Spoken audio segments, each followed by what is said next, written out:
Chinese Foreign Minister Wang Yi will visit India from August 18-19 and will meet Prime Minister Narendra Modi, according to the Ministry of External Affairs (MEA). India and China are preparing for a series of high-level talks aimed at mending ties that have been under severe strain since the deadly Galwan Valley clashes in June 2020. Prime Minister Narendra Modi is set to travel to China later this month to attend the Shanghai Cooperation Organization (SCO) summit, where he will also hold a meeting with President Xi Jinping. Ahead of this, Chinese Foreign Minister Wang Yi is visiting India for 2 days starting today, August 18, to discuss border issues with National Security Advisor Ajit Doval, and also meet External Affairs Minister S. Jaishankar and PM Modi. The talks scheduled for Tuesday are seen as particularly significant, coming just days before PM Modi's visit to China for the SCO summit. The Chinese foreign minister's visit is largely seen as part of ongoing efforts by the two neighbors to rebuild their relationship after it came under severe strain following the deadly Galwan Valley clashes in 2020. The military standoff in eastern Ladakh began in May 2020, and the clashes at the Galwan Valley in June that year resulted in a severe strain in bilateral ties. Let's find out what India and China did to normalize relations after the clash. To slowly stabilize ties, both sides took a series of diplomatic steps. Here are the key steps. India and China had held more than 21 rounds of Corps Commander-level talks, the high-level military talks between senior officers of the Indian Army and the Chinese People's Liberation Army (PLA) to address issues along the line of actual control (LAC).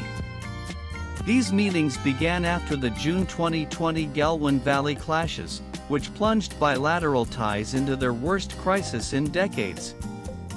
The main agenda of these talks is to reduce tension at the border, move soldiers back from risky positions, and bring peace to the area. So far, India and China have managed to pull back troops from some spots like Pangon Lake, Galwan, and Gagra Hot Springs. But there are still disagreements in other areas, especially Depsang Plains and Demchok, where the issue has not been fully resolved yet. India and China have completely pulled back their troops from two face-off points at Demchok and Depsang in eastern Ladakh. India and China continue to hold a working mechanism for consultation and coordination (WMCC) meeting. WMCC is a platform for India and China to discuss and manage border-related issues, which was established in 2012. It aims to maintain peace and tranquility along the LAC through regular dialogue and information exchange. Foreign Ministers talks. External Affairs Minister S. Jaishankar and Chinese Foreign Minister held multiple meetings on the sidelines of global events SCO, G20, BRICS to push for de-escalation. It is pertinent to mention that in 2020, Wang Yi was the foreign minister, but later in 2023, Li Qiang was appointed as the new foreign minister. However, Qin Gang's tenure was short-lived, and by July 2023, he was removed from the post.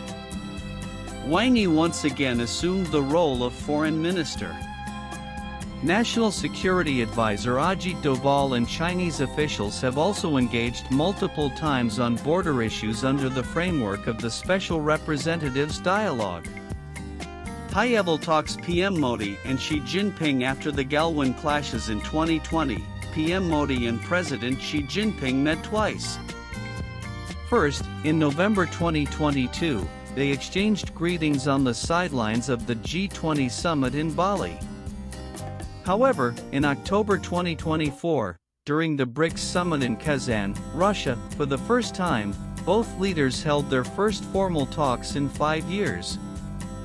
Despite the tension, both nations continued to work together in platforms like BRICS, SCO, and G20.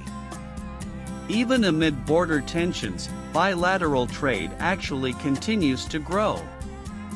India and China bilateral trade continued to boom, crossing $100 billion in 2022, while India's trade deficit climbed to over $75 billion.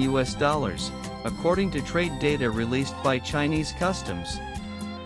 The total bilateral trade, amidst the military standoff in eastern Ladakh, went up to $103.63 billion, registering a 14.6% increase compared to last year during the same period.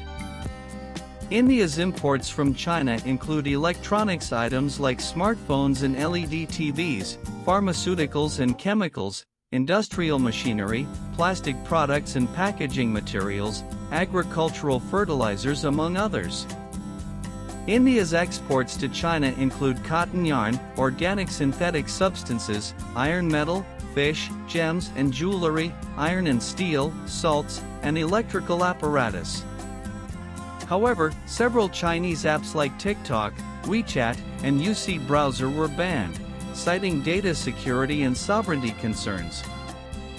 Earlier in April 2025, India and China decided to resume the Kailash Mansarovar Yatra as part of efforts to improve ties after the two countries completed disengagement of troops at the two remaining friction points of Demchok and Depsang under the framework of a pact sealed in October last year. The countries have also agreed in principle to resume flight services between the two sides as well, and that relevant modalities are being worked out. Also read Chinese Foreign Minister Wang Yi to meet PM Modi on August